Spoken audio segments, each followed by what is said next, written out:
Welcome to Bigfoot and the Bunny. This is a couple's journey into the mysterious, The unknown, and the paranormal. I'm your host, Chris Carr. And I'm your host, Kristen Johnson. Together we are Bigfoot and the Bunny.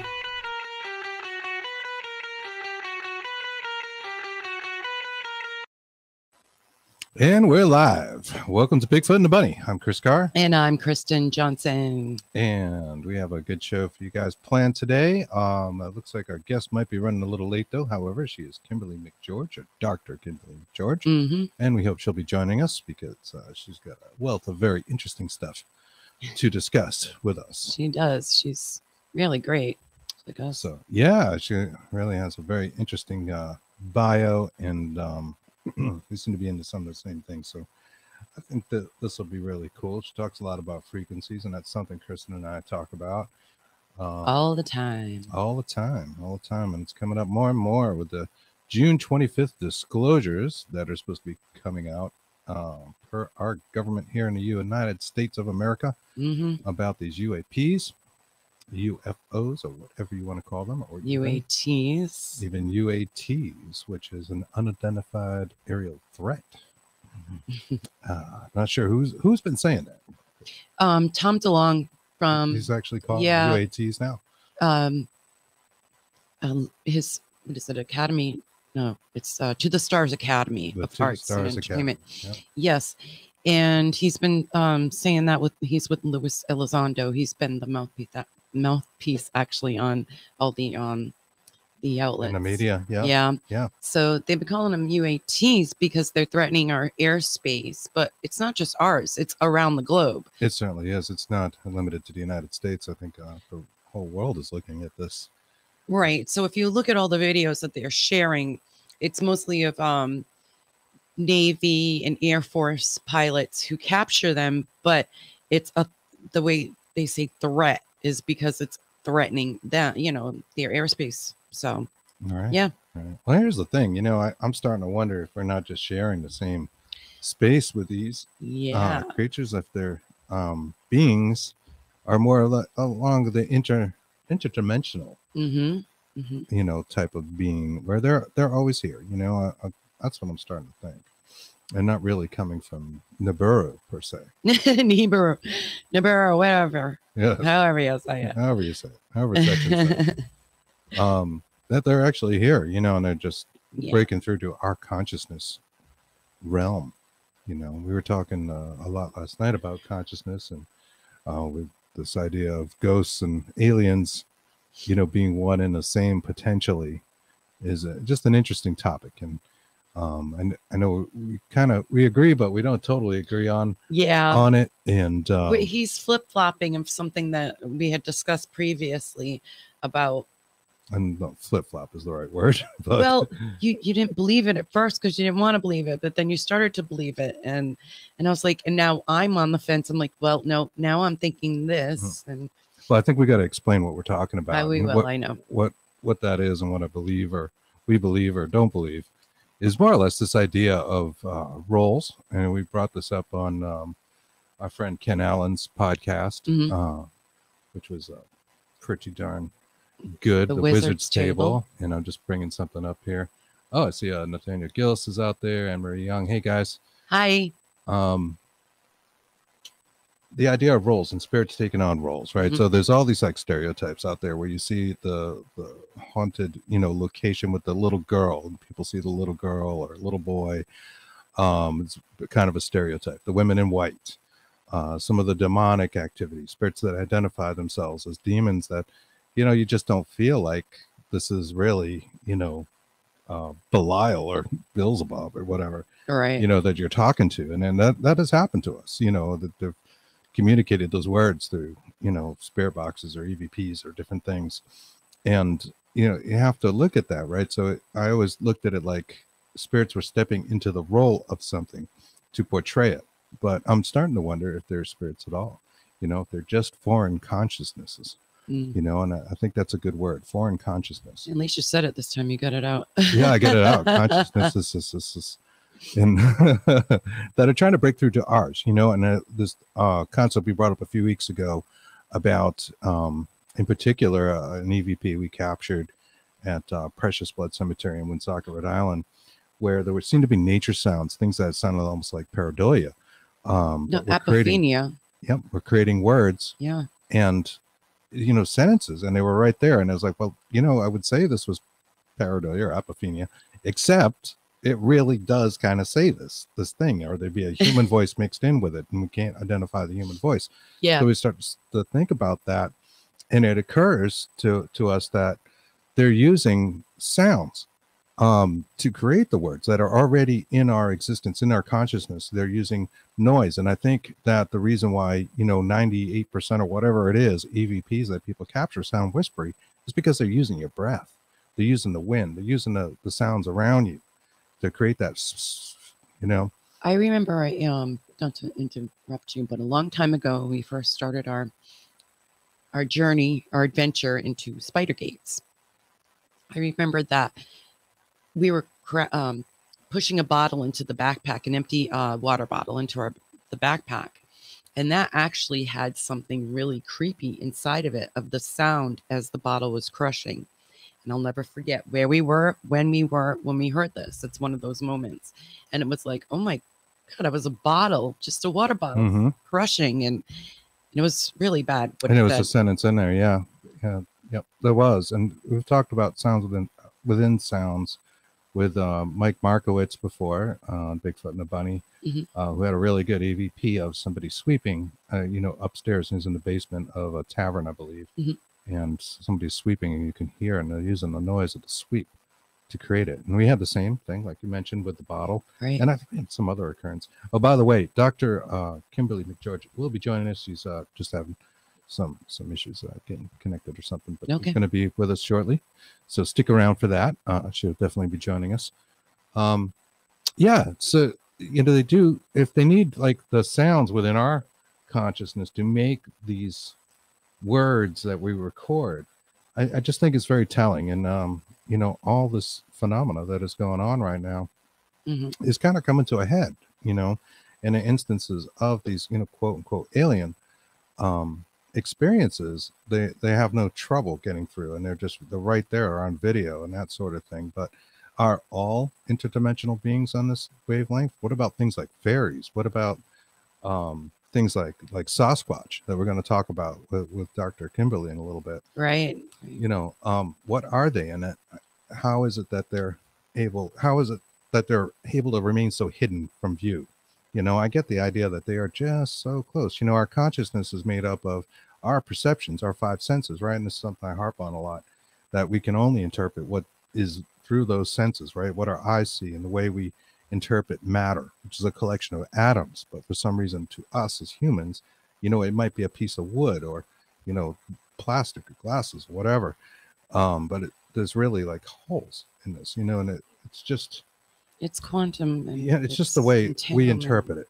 So our interpretations are what our reality is. And this goes into things like manifestation, and people manifesting things to their reality, just purely through their thoughts and intents, right? Right.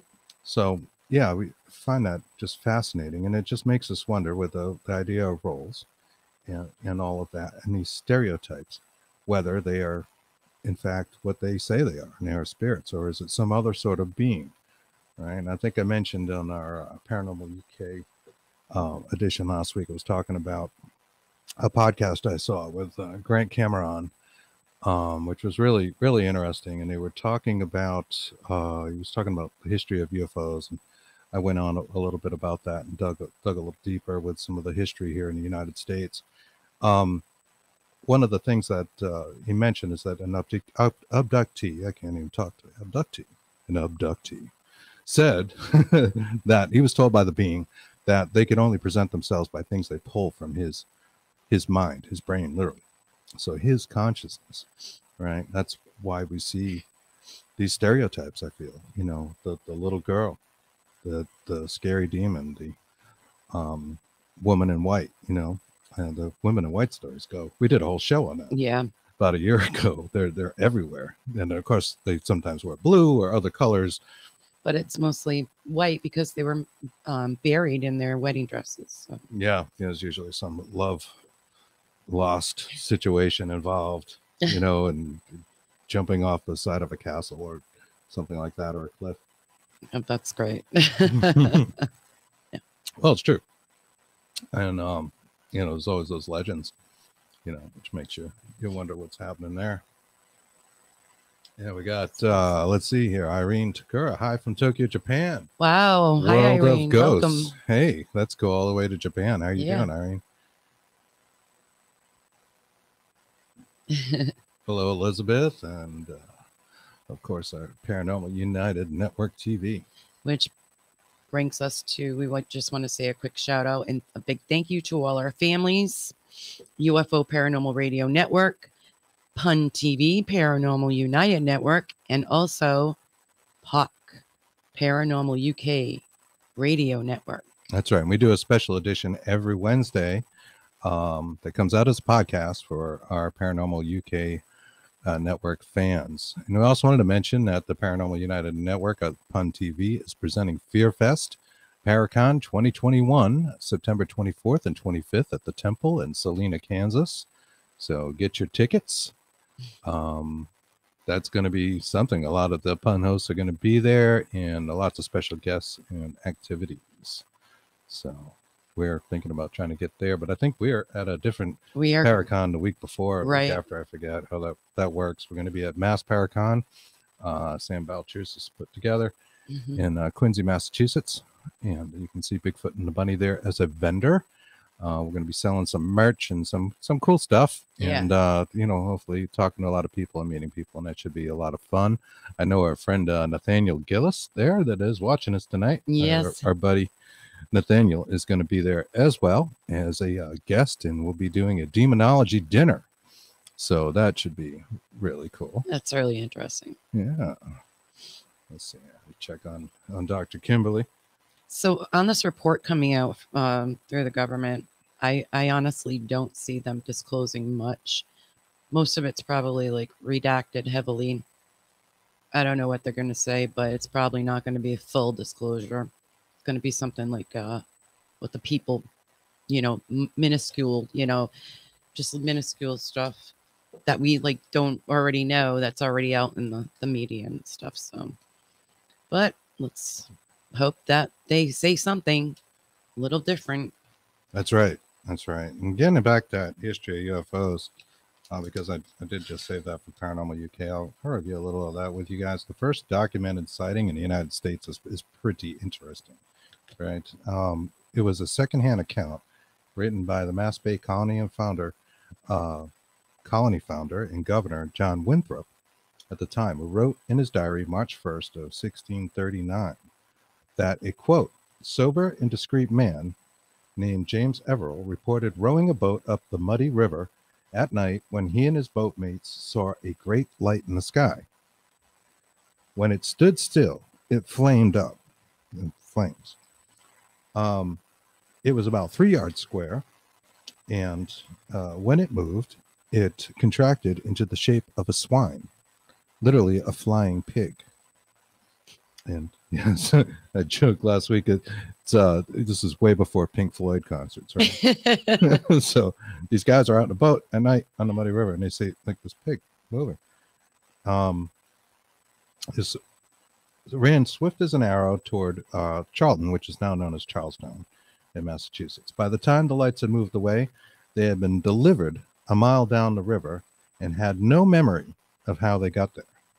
And that's really interesting. So there you go. The first reported sighting in the United States occurs, and there's a time-lapse phenomena that goes with it. Total lost time thing. Not only, you know, they see the UAP at the time, which, you know, they could only describe as a flying pig, right?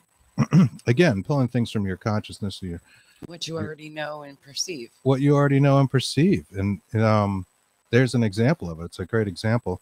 You know, obviously they would need words to be able to describe these things, but a pig, that seems really unusual.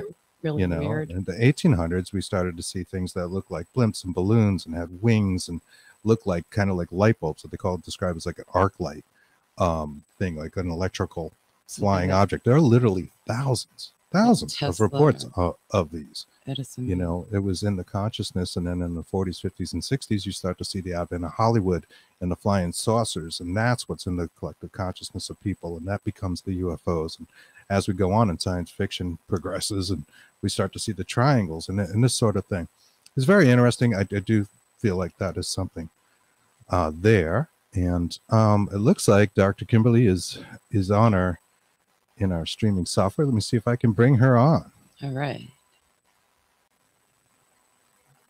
Hey there, can you hear us? I can hear you. Excellent. Wonderful. We can hear you as well. Thank you for joining us. We'll just do a little quick bio and let people know who you are, and we'll get right into things. Dr. Kimberly McGeorge is an internationally renowned naturopathic doctor, energy healer, remote viewer, and paranormal expert and consciousness teacher. Dr. Kimberly will discuss her research with alternative health combined with the energy healing fields. She will also share some of her personal paranormal experiences along with how she uses her psychic abilities to help people. Her website, secrettoeverything.com, includes a wide array of products and services like house cleanings, self-empowering MP3s, classes, psychic readings, aura analysis, and even genetic testing. Welcome. Welcome, Dr. Kimberly. How are you today? Happy to be here. My computer was having problems. So I was like a little weird, but all good is now. No problem. We understand, and computer problems are something that seems to plague us and a lot of people that are involved in these sort of things. And I don't know, do you feel like it's part of like your energy and that can, you know, I love that sideways reason. Sometimes I think it's like it's going to be a really good show, or we're going to talk about really important things, and so there's other forces that are like, no, you're not. Yeah, exactly. We feel the same way. Same with cell phones. If you're like answering your cell phone or messaging or something and you're angry or you get some kind of high emotion, it can just freeze that bad boy right up. That happens a lot with me. And it actually comes back where I'm texting Chris and my energy is so high that not that we're mad at each other. No, but it's just like I'm very hypersensitive. My energy is so high that it comes back with not really text, but it's the text, but it has weird boxes in it and and different things. It's like she's texting in another language. You start getting these really he's weird like, so he's so characters. used to it now, and he goes, instead of sending screenshots of it, he just says, Chris, you're talking alien again. He's like, put your phone. Yeah, he's like, put your phone down and go meditate for 10 minutes. I'm like, okay. Bring it down, babe. Bring it down. So I'm not sure if you heard any of that banter that we were just discussing about consciousness, but I know you're a consciousness teacher. Your bio and website mentions the use of frequencies in your research, and we believe our conscious reality exists to our perceptions as an array of frequencies. Are these the same kind of frequencies that you use in your work? Yeah, absolutely. So, we used to say back in the day, everything's energy, but now frequency is the buzzword. So I think you can pretty much substitute the word energy, although frequency is a lot more, specific. So everything's frequency in this reality, in my belief, and everything can be identified with an actual, frequency number. And because of that, which is how a lot of the technology works, because of that, they finally allowed us to have our technology back, because obviously this technology, the reality didn't change 5,000 years ago, when Atlantis existed, for example. The reality was still made of the same material. It was still made of frequencies. It might have been, you might have been living in Lemuria or Atlantis or someplace we've never heard of that's since been, buried, destroyed, or hidden. But I'm not much of a conspiracy theorist at all, am I? But it was still frequency. So, and what's so super cool about frequency, and that it does have these numbers, that we can pick up, is that, and I believe that there's no, past, present, future. So all time is now. So this is what I say to my students. If you could know anything about anyone, everywhere, in any time, any space, no holds barred, what would you say? And they're like, well, I'd love to. but we can. And so a really good psychic tunes into these frequencies, and it can be about the past, it can be about the present, or it can be about the myriad of future timelines. And they just read the energy like my app does, like the computer programs do, like the medical technology they have does. It's really simple. It's not as woo woo woo mystical as oh, they're psychic. Well, we're all psychic. It's where you're directing your attention. You're distracted by everything, but a real psychic has learned to hone their attention and read the frequencies. That's excellent. That's right. Yeah, and I believe you with the time thing. We've talked about that as well on the show. That time is a human perception. We've taken classes in remote viewing, and I've had some experience in astral projection, and their time seems to disappear with these sort of things, right? Absolutely. And again, I think the body is so dense, it gets in the way. We're worried about, I have a pain in my left knee, or I have to get to my kid's baseball game. Again, it's where we and how we direct our attention. So often you can have success at remote viewing. You can have success at astral travel when you stop trying, first of all, so hard. And when you can get the focus off the physical body and kind of soften that and kind of open up. And that's why meditation works. You don't have to meditate that. I'm actually not a big meditation fan because of my personality.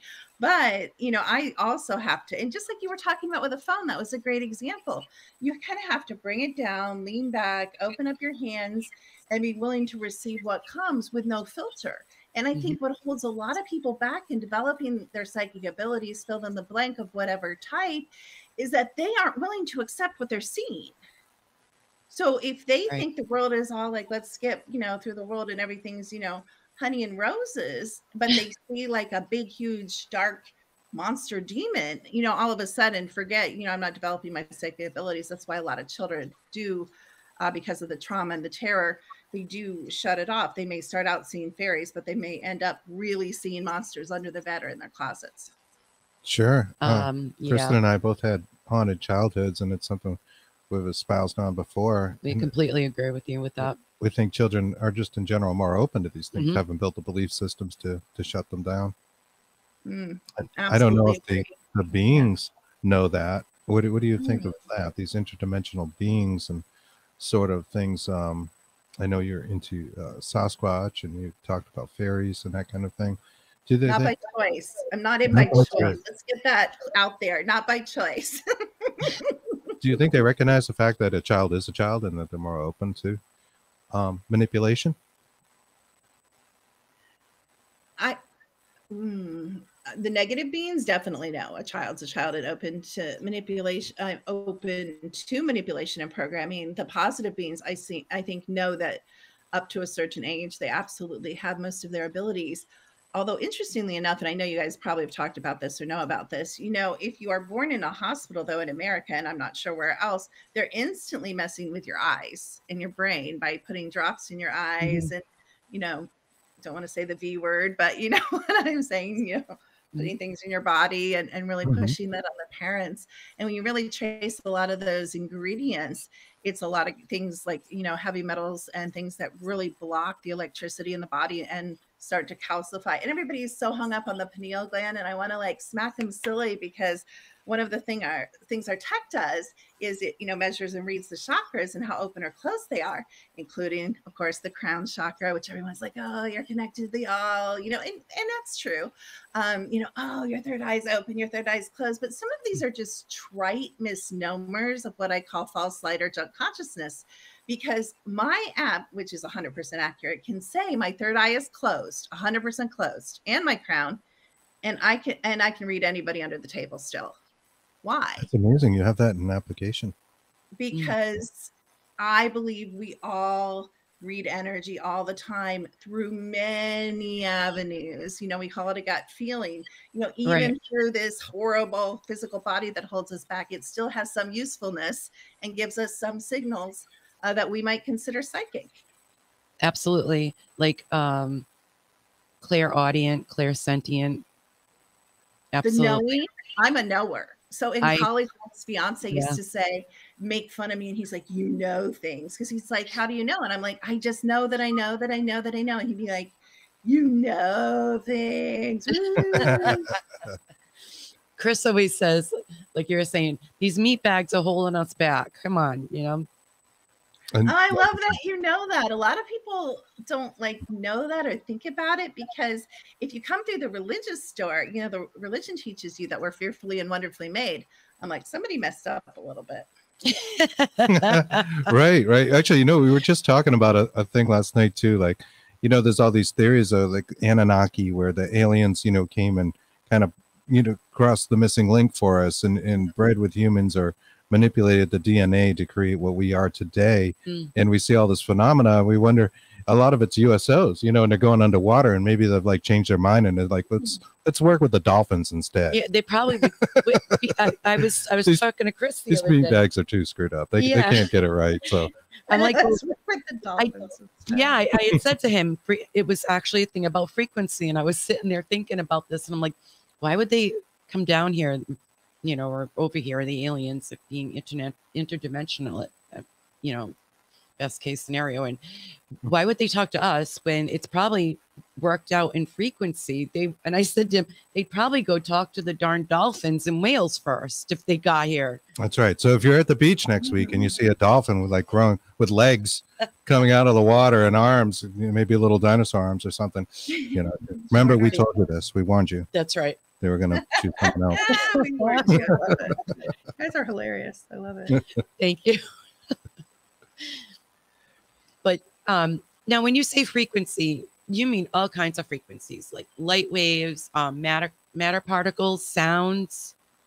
Yeah, absolutely. And the really cool thing, you know, about the technology that we use is that, and people don't think about this either, you guys probably do because you seem to be a little ahead of the crowd here, but you know, programming is a frequency. So if you have the belief money is hard to earn, that has a certain frequency and it's stored in your energy field. And what's really cool is our technology can read it. So how can you get rid of programming if you don't know what it is and that it exists? You can't pull that out of your field if you don't know that's in your field. So I love that our technology and you know, there's the hardware part and then there's the software part, and I kind of excel at the software part, programming it. And of course there's variances in how it's used, but I really, really love it because we're able to identify trauma and release trauma that people don't know is there. We're able to look at what's happening at night while you're sleeping. Are you being taken? Is there something in your house? What is it? We can use it for, you know, house clearing. You mentioned house clearing. So we can, I call it, I'm such a lazy psychic these days. Now that we have technology, I don't even use my abilities half the time. People think I do, which is cool though. Can you tell us a little bit about that technology? Does it use biometrics? How does that work? Well, it was developed, this technology that I use was developed by a man way smarter than I am, named Ryan Williams. And he works for, well, I'm not really allowed to say. So he works for a certain country's military. So you can imagine. And it actually, it's based on quantum physics. So it's based on the fact that all time is now and there is no energy or distance. Like, how are we talking? Like, how am I seeing you? Like, you're not here. So how am I seeing you? It's based on exactly that, which again, we don't think about. My family thinks this technology is witchcraft, but I'll have these arguments. I'll be like, oh, do you have a cell phone? Do you watch cable TV? Because it works exactly like that. You know, you are a radio everything. I shouldn't say you, a tree, a rock, a table. It could be an inanimate object because it's still made of energy. Everything is a radio tower and it's emitting frequencies. And anything that's emitting frequencies, first of all, can be read globally, and then it can be read, you know, very minutely, the organs and the viruses and the parasites and the forming diseases before they're formed, hormone levels, brain chemicals, emotions. You can even write program, and you can write positive programs. You can bring in frequencies. You can bring in positive, you know, programming. You know, if you struggle with weight, you know, I am getting thinner every day, and you can drop that into the field, and then we play it as frequencies under music, and you're reprogrammed. So there's a lot of applications of it, how we use it. Wow, that's really interesting. So it's a little like sounds a little like HemiSync, which I like. Which okay. Might be a different technology. but we kind of, it's like slowly activate your brain to kind of accept certain messages, Absolutely. I also like what you mentioned about the third eye not being everything. We've talked to people like Dr. Joe Gallenberger, right? He talked a lot about heart energy. And they seem to have more of a focus on that. Would you agree with that? With the emotions. It isn't always here, and everybody does tend to say, yeah, it's a third eye, but maybe it's not just that. There's more to it. There's a bigger chakra system going on. Yeah. I would say, as far as, and again, I'm a lot going with personal experience and observation of testing clients, but I would say, again, all my chakras could be closed and I'd be equally, I could do a paid reading that I had for the day. I wouldn't cancel my readings, and I would give them the same experience as if all my chakras were open and balanced. I just think we don't know everything. I agree with you there. I know. Sorry, my clients. I don't know everything. We want all the answers right now.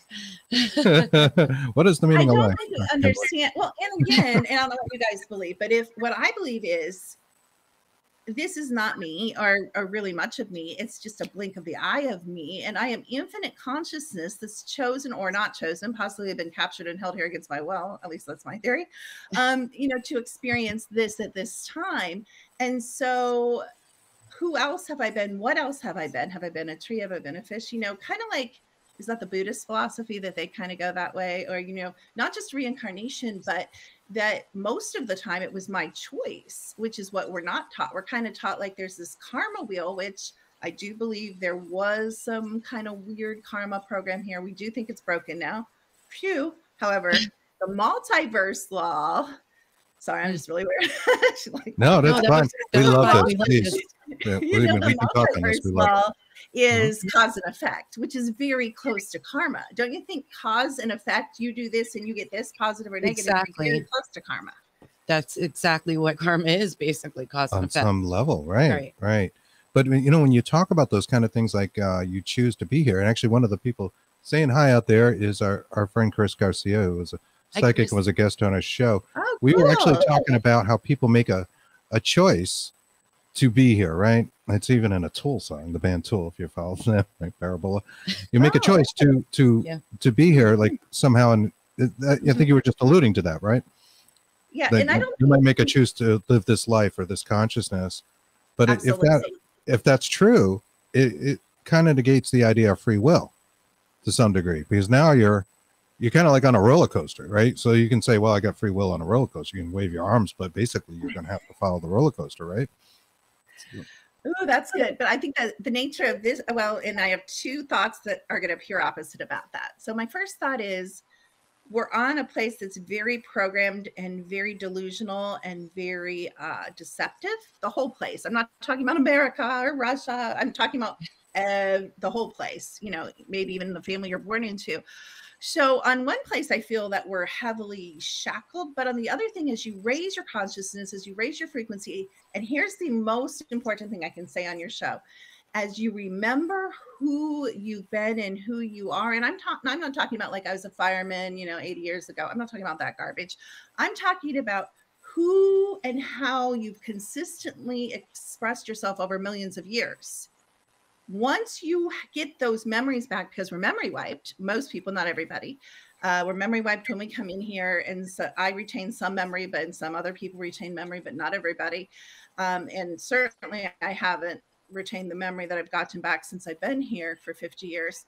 But that changes everything. You also remember bad things about yourself. But I mean, when you realize how ancient you are, and maybe you're not, but I happen to be, and the power and the things you've done, when somebody like cuts in front of you in traffic, if you know who you are and can hold that in your being, every reaction, every choice, every decision becomes so much different if you know who you are. Does that make sense? It does make sense. Yeah. It takes you out of this reality, and then you beat the game, because I believe this is somewhat of like a video game. You beat the game and you turn the game on its head, and now you start creating the next segment or the next chapter, or the next movie. Right. So you're saying you can determine the outcome of that roller coaster, where it goes and how those turns go, the more you remember.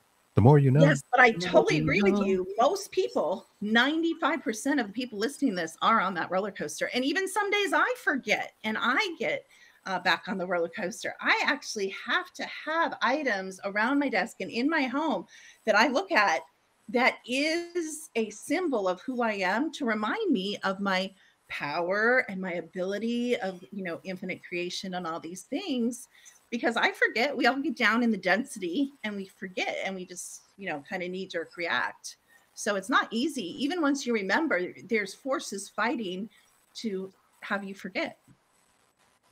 When you said play the game, are you alluding anything to the simulation theory?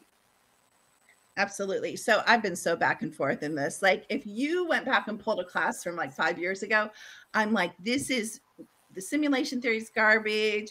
This is all there is. But I've come back. Well, I'll tell you, and the Seshi cameras are down today because I was trying to pull one because I'm going to make a video about this. But I've seen too much evidence, not that I believe in NASA by any means, but I do believe all worldwide organizations give us hints and keys and threads of truth.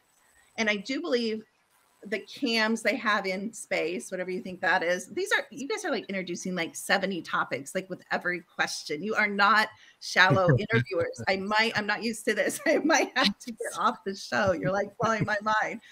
But, on the Seshi cams, which were down today, mysteriously, which I've never had seen the whole website down. The Seshi cams are the, stationary cams in space. If you look at the sun simulator, which I do believe it's a simulator that sits in front of the exit hole out of the game, if you want to say it like that, out of the matrix simulation, out of the matrix, you can see, of course, if they're not, I would have you guys go there, but I think it's down still. You can see the wings of a ship. And a ship, of course, I just said this to my dad, and he's like, why would a ship be in the sky? I'm like, Dad, a spaceship, a starship, not a ship. Come on, get with the program. She laughed. But you can see every day. And in that ship, there's an entity. So we think planets are one thing because they tell us they are. But when I was 5, I knew every time they told me a lie in school by how it felt in my body. Because your body, if you're not programmed and so distracted and in pain and have a headache and figuring out how to pay your electric bill, you can calm down to center and you can start feeling those subtle shifts when someone speaks a lie or someone speaks truth. Absolutely. So we're told a lot of things. And do I absolutely 100% know? No. But I am betting almost my life on a lot of like what I believe now, because if you don't know what happens to you when you die, that can be a little dicey. Like, should I be religious? Should I be this religion? Should I be that religion? Should I worry about it? Should I fear? Should I not fear? It changes everything depending on your beliefs, as you guys know. I agree with you. I think society wants to keep you, A, too busy to really think about these things and ponder them, and B, like guessing about things like religion and what happens when you die. And we all get wrapped up. I mean, from the time we're born, it's like, hey, go, work, go do these things. Yeah. And you're just constantly in this cycle where you cannot stop and think sometimes, what is really going on here? And it makes me feel like a sheep. I'll tell a quick story. About simulation theory. And this is what got me thinking more about it. Just real quickly, I had a dream, and it's only a couple of months ago. And I am very familiar with astral projection. I have a hard time doing it now, where as a child I was really good at it. And I know what it feels like to be in one. So I'm having this dream, and it's not an astral dream. Kristen's in it, just some blah, blah, blah stuff is going on. But at some point in the dream, I put my head down on a rail, like near a stairwell, and I fell asleep in the dream. And then I astral projected within the dream. And I found myself in a completely different location. But it felt familiar to me. And I'm like flying down the street. I knew what it felt like and how to will myself to go places and what that experience is like. But here's the weird part. All the buildings in that street were slightly pixelated. I go, oh my God, this is so strange. And then I got scared that I was going to fall because I remembered I was leaning against the railing and it was near stairs, and I snapped back, but I snapped back in the dream. So I'm still dreaming, and the dream went on. So I had the astral projection experience within the dream within a dream, right? Like Edgar Allan Poe. And when I actually woke up normally, and I was, back in my bed and just like sitting there, and I thought, wow, this is so weird. It's like I peeled some of the onion layers of consciousness or something, and maybe there is something to the simulation theory, because like, why was it pixelated? Oh, right? Yeah. And that we could get into the Bigfoot cryptos, portal whole thing I work with the, phones now, the cameras being so good. And you'll see a lot of pixelation when people blow up Bigfoot pictures. If you've ever noticed that, I don't know if you guys, I'm sure you've blown Yes, we have. But I believe that is the program. So what I was saying about the spaceship on the sun simulator, is there's a being, you could call it a demon, you could call it dark forces, because I believe it is on the not so great side, lower malevolent side.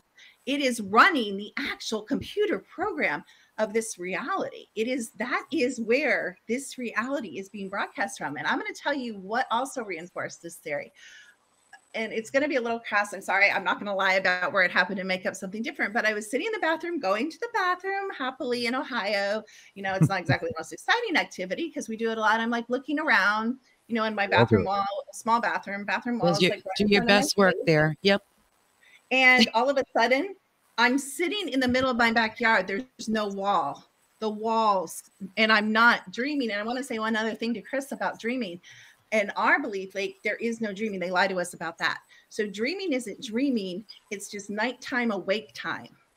It's usually if you're not lucid dreaming, though you might not remember, they'll give you false memories. They'll give you these allegory things where you're like, oh, I was being chased by a lion. That means you're afraid of this. All the dream books, I believe, are BS.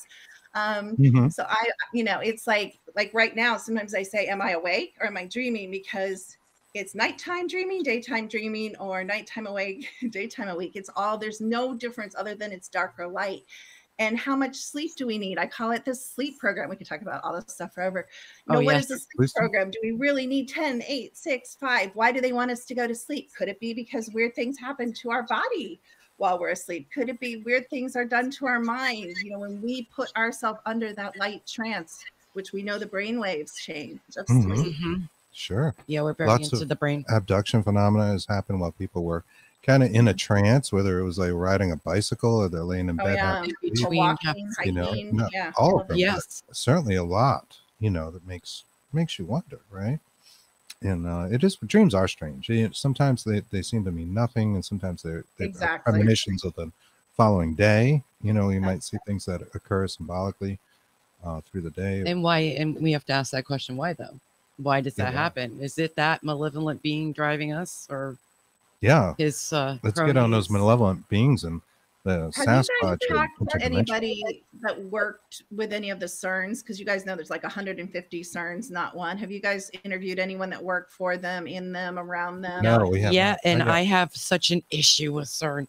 But yes, they're going to blow us up. I just wondered because CERN's main thrust is, the movie Groundhog Day. Everybody's like, oh yeah, that's about deja vu. What is deja vu? It's not what they tell us deja vu is. Deja vu is actually reliving the same day. You are remembering that you've already relived that day in actuality, in this body, in this mind. It's not in this whatever reality is. You don't think it comes from like another dimension, somebody else on our not what we call deja vu. Absolutely. Do I believe in other dimensions, parallel realities, and parallel timelines? Realms? Yes, I do. But do specifically that phenomena, which when we use that term deja vu, kind of globally, we understand what we're meaning when we say that. No, I believe that they froze in time, because what we found with our technology, and this is what I mean with how I use the technology versus how other people use it. I use it for woo-woo, weird, wacko things to test thousands of people and hundreds of people. And we can even test towns, and we can test regions, and we can test places, not just people. But we find that they freeze time in towns, they freeze time in states, they freeze time in countries. And we even have pictures. I know you guys have talked to UFO people, but they have pictures of UFOs with these little tiny lights. But when you blow them up, they're people in their bedclothes. They're people. These little lights that, like, they'll have hundreds or thousands of lights like going up in the sky. And so, I think a lot of times when they freeze time in these locations, and you're not going to remember, because they're going to memory wipe you. Sure. Right. So I think we're just some giant meat experimental lab farm, honestly. I mean, and what you make of that. like a game replay. You know, yeah. Video game, and you can like, be depressed and you can be like, oh gosh, life is over. I might as well kill myself. Or you can be like, F that. I'm going to play this game and I'm going to win and I'm going to turn it on you, MFers. You there know, you go. But you've already like played. That. It's kind of what you're saying. So maybe you're taking more turns, you know, and you're just reloading, you know, your favorite game save.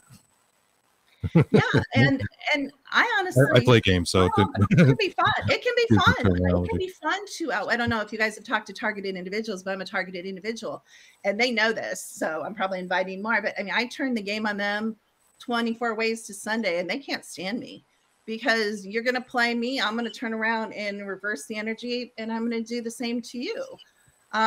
So I just think we're not. First of all, if we have this really, and we all have warped view of what reality is, what's going on tonight, what's going on in the day. I mean, the food program, we could do a whole show on the food program. Do we need to eat 3 times a day?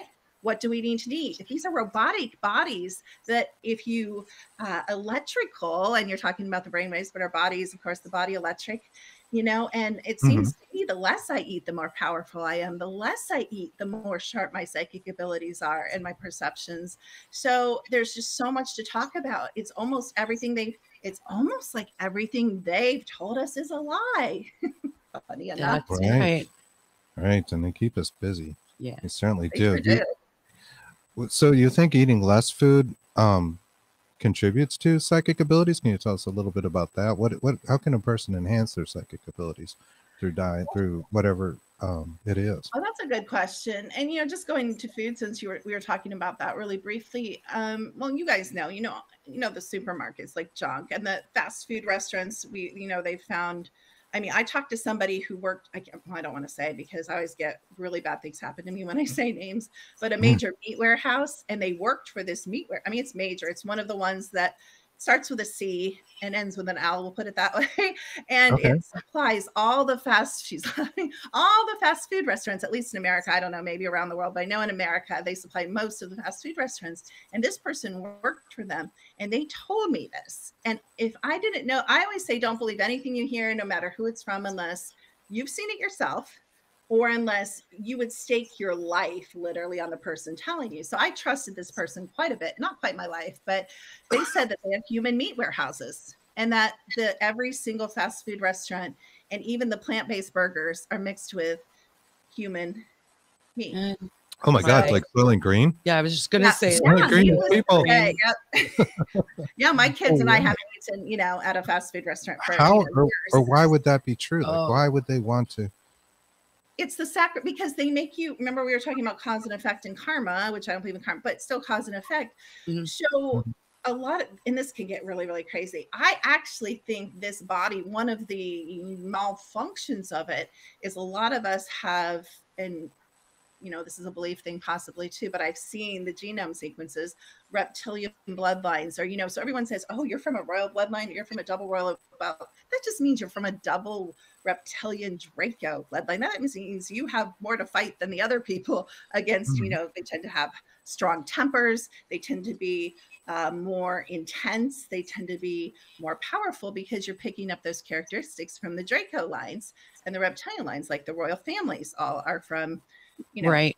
Interbred reptilian bloodlines. And again, I know I'm way off, but I have to mention this because it's a pet peeve of mine. It's okay. We're right. If I hear RH negative garbage, it just makes me want to, I'm seriously going to pull my hair out, because yes, that's a blood type, but there are thousands of blood types, and they lie to us about that. There's not just 4, 5, 6, 7. It's not RH, you're magical. People in groups, I don't know if you guys have ever noticed this, like on, the social media, they'll have these groups of like alien abduction, and they're like, I'm an RH negative. And I'm like, good for you. You probably aren't even that. I mean, maybe you are special. I think everybody's special in their own way, but I don't think you should make your blood type like your, lead. Hey, pretty thing. I'm RH negative. What are you? Like, come on, people, like, get with it. Like, shake it.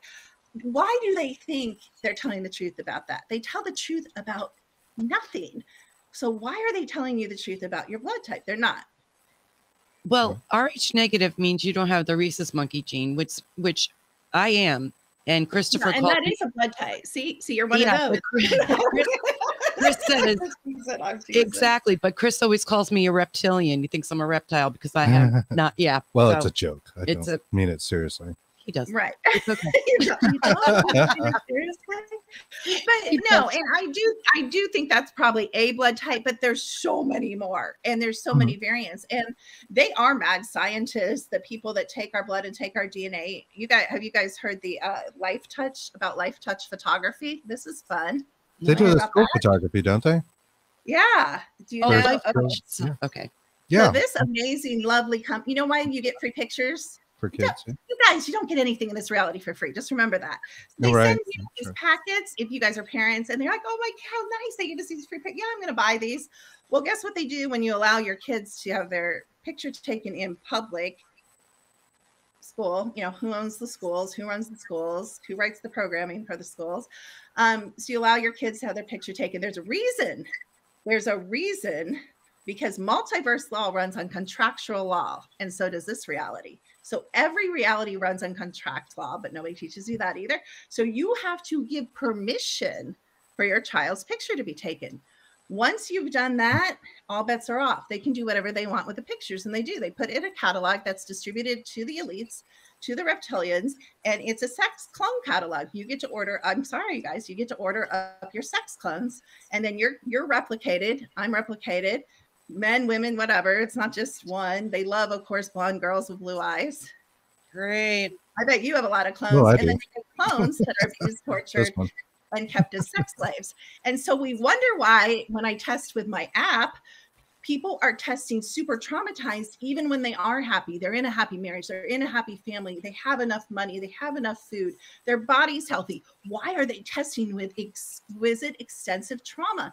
Because you are energetically connected to a percentage with all your clones and what's happening to them.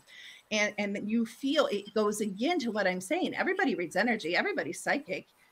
They just don't tune into it. Right. They tend not to tune in or don't want to because they're basically don't believe in it, or they're just too busy with life. And that's what I mean. All these when you say little clones, do you mean like doppelgangers horrible. or actual like clones of people, like they're cloning people? Thank you. Yes. Well, my relatives work in cloning. So even before cloning was popular, people would make fun of me on Twitter because I talk about cloning and defend cloning and say, no, Dolly wasn't first. They've been doing this for years. But my relatives get paid. Like, they make their living in cloning. So I know they're cloning humans, and I know they're doing it not just underground. We're like, oh, they're doing that underground. No, they're doing it like down the street in Chicago, in New York, in LA, you know? I mean, they're doing it everywhere. They're not just doing the cloning? What did you say? Different companies? I have relatives that work in cloning, but so you do military private industry, or is it a military? Yeah, not just military, corporations. So another thing people don't know is, okay, so the military are the guard dogs, the enforcement of the corporations. There was a show on Fox a while ago, and I can never remember the name. I think that's on purpose. I think they're just like, you're not remembering that ever, to talk about that ever. But if I could remember that it was about corporations. You guys, if you could look that up, they took it off really fast. They only let like 5 episodes air, and it wasn't doing that badly. And they yanked it off because it told who runs this reality and how they run this reality. So it's oh gosh, I really paid last time I talked about this, but it's like, you've heard of the Umbrella Corporation. You've heard of the Monarch Corporation, as in Mark Ultra, you know. So we have all these corporations, both off planet and on planet, run the reality. They're the ones above the politicians. They're above everybody on the planet. The military works for them. The secret space program works for them. And we're not taught that. You can kind of see it if you sit back and you're observant. You can see the corporations, you know. We're taught you're going to be the next millionaire, but when you look at capitalism and, you know, in a bigger picture, it eventually just becomes, you know, a few different companies running everything. Yeah, they'll never let you. We've started to see Walmarts and things taking over the mom and pop shops, right? Absolutely. They'll never let you or me, people that are searchers or seekers or have pure hearts or have a higher frequency or light workers, you will never be allowed to go past a certain income point. They might let you have some money, but you're not going to have enough money that you could really start rocking, you know, the world with it. Impact the world, Like, they don't want us to become like them. They have they don't want to give us power. Get in the way of agendas. Yeah. Right. So I wanted to ask you a question since we're on this. Now, you believe in the families, the corporations, and everything. So, how many alien species do you know of yourself, just yourself, that are out there besides the reptilians and the greys? Are there 13 of them? Yeah. This is not that I've seen or I know or I've interacted with, but I have been told again by, let's say, people that work for the corporations, that there's always, as long as whatever this is that we live in, and I'm always open to new information. I'm always open to change my mind, and I have before. There's like at least 30 to 40, not just the Eisenhower deal. There's at least always been 30 or 40. And I don't know if you guys have any of my pictures, but because I'm followed around by these people all the time and they cut me off in traffic, and I don't know if I sent Michelle one, but I'll take their pictures. If I can always tell that it's going to be a reptilian picture by the way they act, they will flip out. Like when I take a picture of someone where there's nothing inside, because there's a lot of Sims and clones that don't have like fire creation spirit. You know, they aren't real living beings. They're like, like I put a picture of the Kardashians up on Twitter and I said, and you guys tell me there aren't simulations or clones. They're all clones. They're all simulations. None of them have any. And if you watch it, you can tell there's no fire creation. There's no humanity inside those people. No, there's not. I've never watched one episode of that in my life because I could even tell just by a trailer of it. I was like, that's nope. No. Right. So there's been, they say, I mean, so again, everybody has different beliefs and your beliefs do create their reality. So maybe what's true is for them, what's true is for me. And, you know, we all contribute to the collective and our own reality. But it makes sense to me that if this is a prison type of weird game simulation farm, abusive it's a zoo theory. Right. It's a zoo theory. I think they call it. Zoo theory. Yeah. Okay. I haven't heard that. So that's good to know. But it makes sense that it's not just one entity that the corporations are going to allow and come in, but there's positive too. So like I said, I've heard there's 30 or 40. And again, I find it, I just want to shake junk consciousness, false light, like the Palladians generally. So we can't paint everybody with the same brush. All humans are bad. You know, all humans are good. No. All Palladians are bad, all Palladians are good. But for the most part, the Palladians that interact with Earth are spreading like this weird love and light garbage distraction message. So if you ever follow a consciousness teacher that's really popular or a Palladian that someone's channeling, which I hate to tell you guys, you don't have to channel anything or listen to a channeler or go to a channeler. Just connect yourself. What do you know? Go outside, get quiet, sit in the forest, and connect yourself. You're going to learn a lot by you. One of our favorite things to do. That's one of our happy places. Is it really? Oh, I love that. That's why you guys are so smart. You connect yourselves. You figure it out. Thank you. Yes. We walk barefoot in cemeteries and love walks in the woods. Yeah. We love nature. So, well, yeah, me too. I love it. Yes. I'm curious though, when you say you go to when you have clients, what kind of clients do you have? Do you go into their homes? Do you remote review things? How do you go about that? Yeah, so I mean, I used to have in-person clients, you know, back in the day when we had in-person businesses, way back in the day, like years ago. I had a clinical practice and I used a biomeridian machine. I had 2 machines. I would physically test people sitting in front of me. But as I grew in my understanding of how, you know, this place worked, I realized I didn't have to be in the same room with them. So I can run. So I test. I have clients all over the world for all kinds of problems. Some people are like, what's appearing in my bedroom every night? Or I work with a lot of children, a lot of terrified, traumatized children that can't sleep, that have to sleep with their parents. So we test them. We test their house. We see what's going on. You know, I do have my own abilities, but like I said, what I love about the app, because if you're psychic and you guys seem to have psychic abilities, you know, you can sometimes misinterpret things. Like, yes, you're seeing the real whatever or hearing or knowing, but you can misinterpret it. But what I love about the app is it's 100% accurate. And there's, you know, you just read it. And I mean, of course, there's a little bit of interpretation, but, you know, if the app says, you know, there's demons, I mean, we can get down to the creatures. Like I did a video. I don't know. You probably didn't watch it. You're probably not a Dr. Kimberly fan. I should be, but I did a You video are on now. You are now. Yeah. Absolutely. Oh, I love it. But on YouTube, there's a video I just did on Skinwalker Ranch. So there's these big guys and military guys stumbling around Skinwalker Ranch. Oh, what's on here? Are there ghosts? Are there, are there demons? Are there real? Like, what's up here? They all act like they're high, in my opinion. They act so stupid. But, in a 5-10 minute video, my app told you exactly what frequencies and beings you can find. It listed 15, but I told you in order what is there the most. I could go there and read that whole show in about 5 minutes. I'll be like, okay, cool. So let's look for the Sasquatch. There. Let's take pictures, get the cameras out. There's the human discarnates. There. Get the camera. Like, I could blow that show up, but people aren't interested in the truth, are they? They don't really want to know. Media is scripted, so TV is scripted. So you can think of it that way. You say entertainment only. You did meridian work. Are you talking about meridian photography, like this kind of thing? Like that's an RF photograph of we me. have a different, like that. I mean, my RF, well, I did your RF. I can show you really quick. Very similar to, it comes up differently, but it's very, obviously similar, it presents differently.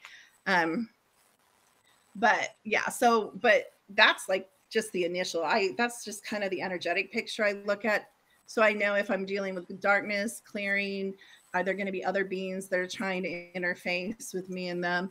And once I figure out kind of what's going on with them, then we'll dive into why ever they come to me. So they come to me for health issues.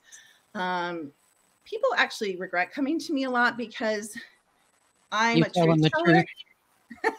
You already figured out. And so people don't come. Most psychics, I think it's so silly when people go to psychics, because even real psychics, and there aren't a lot of them, high level, but even real psychics, they're like I'll be a real psychic with you, Kristen. Kristen, you have blonde hair and you have blue eyes and you're wearing a red shirt with an alien on it, and you're like, oh, you're right. But Kristen, how does that serve you? How does that serve you? Why did you just spend $100 to hear what you already know? Now there's a couple more layers to that, but they do that, and there's reasons they do that. But this is what I do. I'm like, oh, you wonder why you have problems with money? Because you believe, you're in lack and you have the frequency of lack in your field, and you're this. And we have these panels, like I wrote panels called Integration of Darkness, which is shadow work. You want to feel great about yourself, like have me do a scan and ask me to run those panels on you. You'll have shadow work to do for the next 50 years. Like, I love it. It excites me because when I dig down and face the hard truth, I'll tell you one of the beliefs that comes up in almost everyone, comes up in my 29-year-old daughter, comes up in almost everyone, no matter whether they have mental, emotional, physical, whatever problems, and we all have all of those in different types. It comes up, it's safe to be sick. Our little victim stories. Oh, I get migraines. Oh, I'm hormonally imbalanced. Oh, I have arthritis. Oh, I have fibromyalgia. It's safe to be sick, isn't it? We can use that. We can use that not to grow. We can use that not to take action. We can use that not to get out and become more because we're sick. We have all these. So, push yourself. Yeah. Yeah. So some people love me, some people hate me, but there's enough people in the world. Doesn't matter. No, that's really interesting. I think Kristen was referring to one of the services we saw on your website, which is secrettoeverything.com, by the way, plug. Secrettoeverything.com. One of the services you offered there was a clearing, right? And you clear rooms and seem to favor minimalism. And some of this is done through remote viewing, which is really interesting and different. Yeah. And like I said, I'll just show you the main screen. So, I use this. I have you up right now, Chris, on here, by the way. But it has all these categories. It has meridian, spiritual protection, aura, and that's just the basic panel, chakra, emotional, neurotransmitters. And then I have all these libraries that we could dig into. No comment. Remember, people don't come to tell me what's right. They kind of, they're like, okay, what's wrong? Lay it on me. Well, if it's really wrong, maybe we would have saved we'll it. Discuss that. Okay, we'll discuss we're having computer problems. Yeah, freaking. I'm happy to share some of the results. What'd you say, Chris? I said you're a freaking reptilian, Chris. That's what's wrong with you. That's what I don't want to. Called cause and effect. Cause and effect, right? Because he kept calling me that. I do want to say something interesting I've observed about Chris, just looking at his scan that I did. And you can get a full scan or tap scan, which is a big scan or little scan on my website. But I think it's really interesting considering there's a lot of planetary things, going on. Some of us are more sensitive to like Mercury retrograde or to, you know, an eclipse. And interestingly enough, you're really sensitive, Chris, to planetary influences. So you can get one of those shirts, you know, you have you can really wear one of those like Mercury retrograde, you know, they like everything's I always say the Mercury is in Gatorade, but it totally can screw up my day because I work in tech. So I do see things go south. You work in tech. I do. Yes. Oh, wow, that's cool. You know, during those Mercury retrogrades, sometimes seem to really do have an effect, which is surprising because, you know, it's things outside of my realm. You know, I just start to see equipment like go down and odd things happen. That's interesting. Well, you're just really, you're really in tune with like planetary things. I can tell you some other weird things. I'm always nice, by the way, on air. I don't tell you like the really horrible things. Okay, great. Okay. I'm always very respectful. I'm not a big fan. Although I did do one show, I just have to tell you guys, it was funny, not funny. So I thought it was being respectful. I was just being like, oh, you have abandonment issues and you're really sweet, but you let people cross your boundaries. Like, that's not that big deal. I'm not saying you're an axe murderer or anything. Like, that's pretty common stuff to a lot of people. And the guy that was interviewing me, he was younger. He was like in this chair and he was like getting lower and lower and lower. And it was an hour show and he kicked me off at 40 minutes. Oh, wow. I was traumatized. I called my agent and I'm like, you didn't like me. I was like, oh, no. You can see through him to the bone. Of course he didn't like you. I'm like, thanks for your support. So this is a good news. I'll tell you something good. I really don't usually do this, but I'll make an exception for you, Chris. I'll tell you something good. You have what we call projector access available, which you actually may already know, which means you have the ability, and this actually is through your pineal gland because it's not super gunky, but you actually need to do a heavy metal detox because metals are hurting your psychic abilities. And if you would do like a negative ion foot bath 2 or 3 times, like you would see your abilities, whatever you're working on or doing, it would go up. But you have the ability to project telepathically pictures into someone else's head. So you guys could practice that because you have the ability to very clearly, it's called, you know, projector. You're a projector. Like Zella cards or something. Yeah. Yeah. I think that's what they're called, right? The ESP cards. Yeah. Yeah. You guys can practice that. That's what it is. We do think alike a lot at the same time. We're like the world's like oldest couple. We can finish each other's sentences. And but it's not that only though, babe.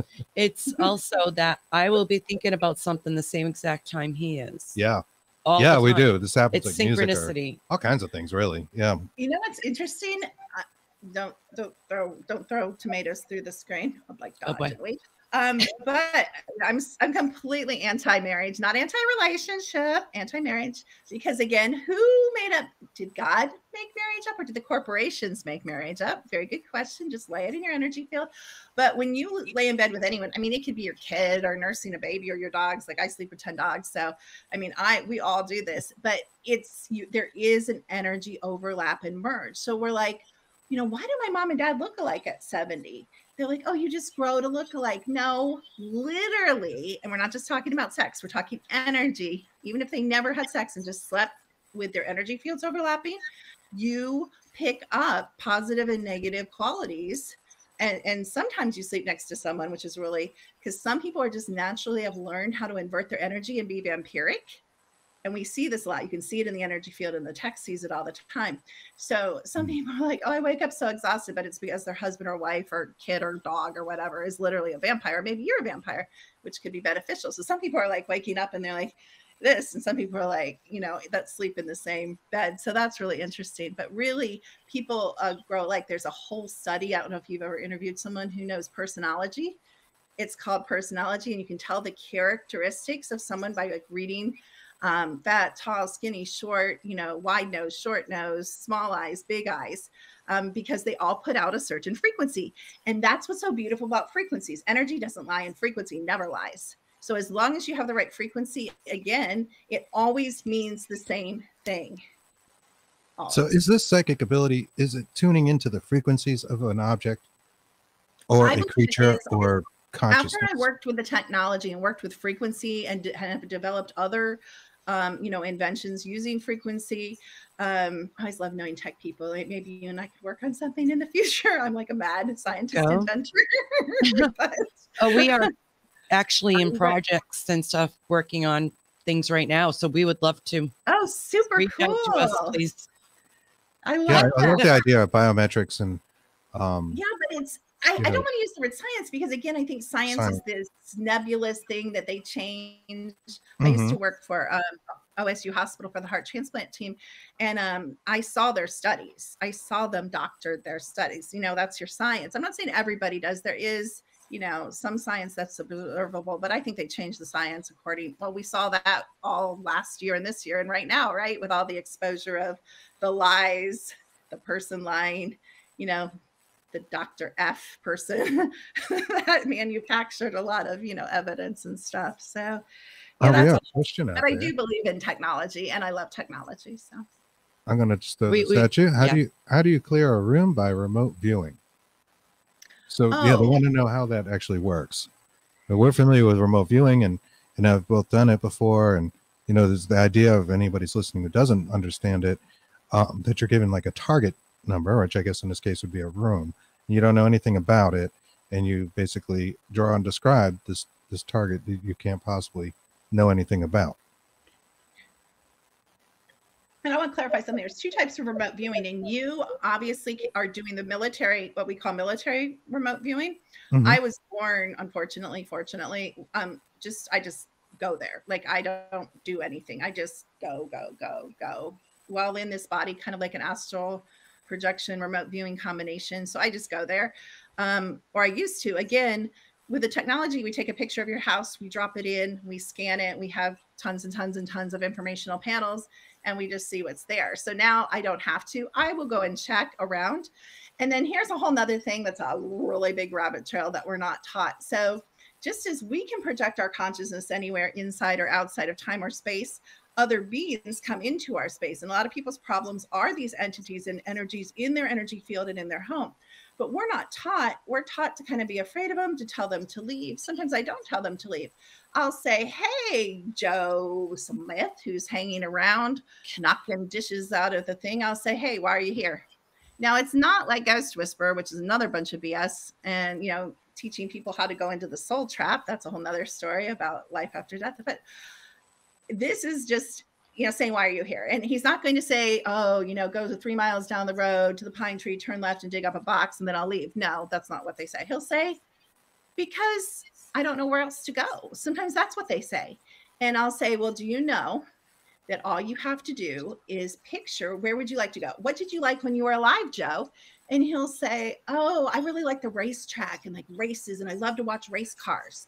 And I'll say, well, let's try this. In your mind, picture the most amazing racetrack that you've ever been at and will yourself there.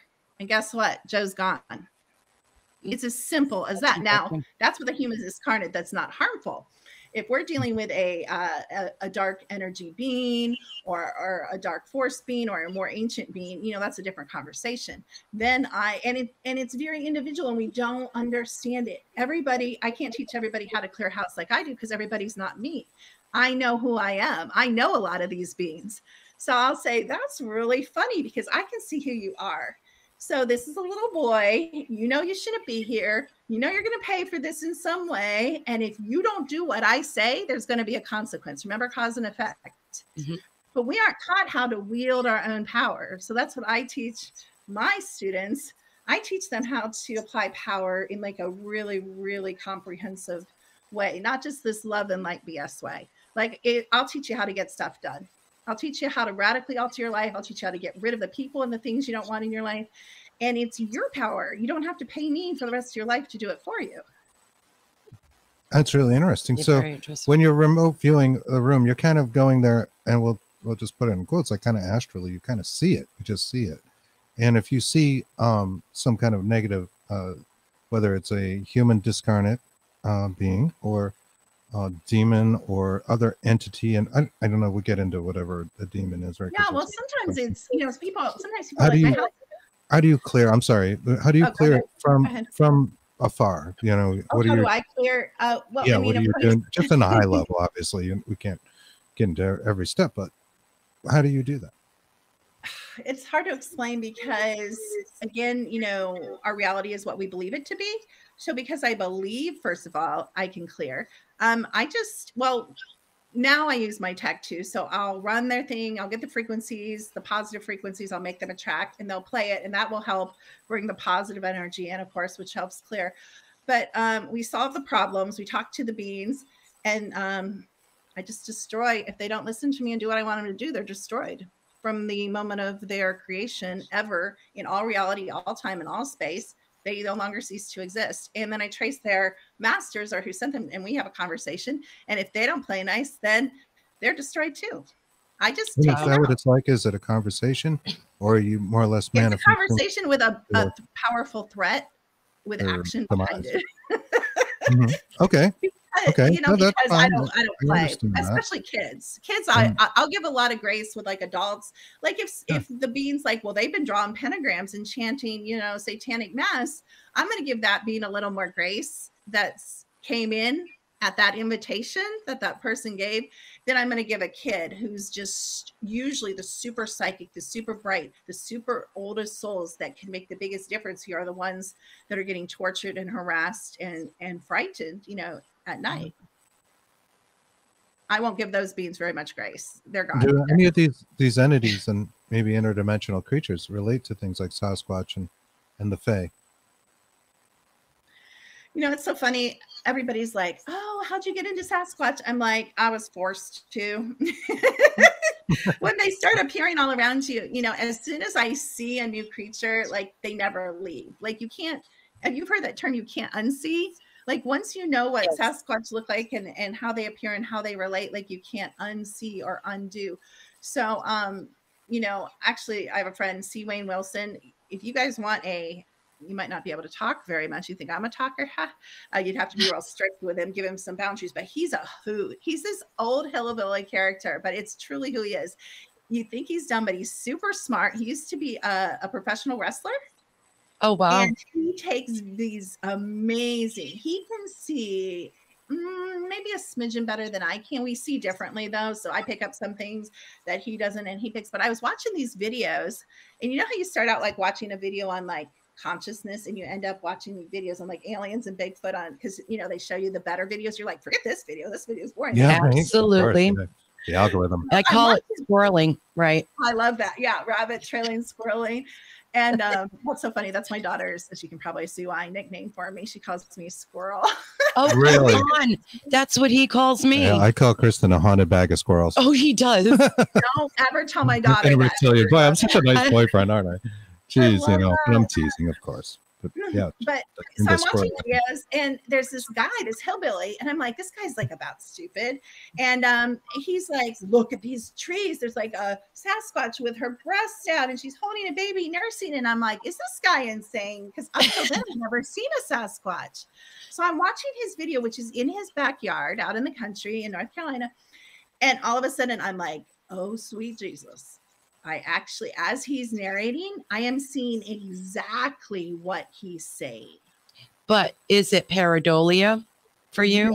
Yeah. Or is this the real? Oh, you know who says, what's his name? John D'Souza. You know what he says about pareidolia? That's what the government tells you you're seeing so you don't activate your higher dimensional sight. Okay. Very interesting. Very interesting. So a lot of your pareidolia. Now, I'm not saying you can't have that. You can, but I believe that most things that people see, they see. And then there's the whole cloaking. So of course, sometimes you're going to see what they want you to see. So, but that's kind of a little different than pareidolia. But I got on Facebook and I got a hold of Wayne because he happened. I'm so thankful because he could have lived anywhere in the world, but he lived 40 minutes away from me. Right? No coincidences in the Matrix. And I caught him up and this is how I used to think, you guys. This is really important for anyone interested in ghosts and Bigfoot and all these creatures. I used to think, oh, you have Bigfoot in your yard. You have Bigfoot in Washington. You have Bigfoot in Portland. I don't have Bigfoot in my yard. But so I called up Wayne. Can I come see the Bigfoot because they're in your yard? And he's like, sure, come on down. Oh my gosh. So he lives across from this field. And when I pulled up with my daughter, who's like, I'll go, but I hate this stuff. You know, she drag her around the video camera and teenagers, right? And I saw all these huge creatures walk out. They knew I was coming. They walked out to the edge of the field. The baby, there were young ones swinging on the branches and it was a still day and the branches are moving. You can see And I was like blown away. I have chills even talking about it. And he taught me, which is why I think you guys should have him on. He's actually super brilliant.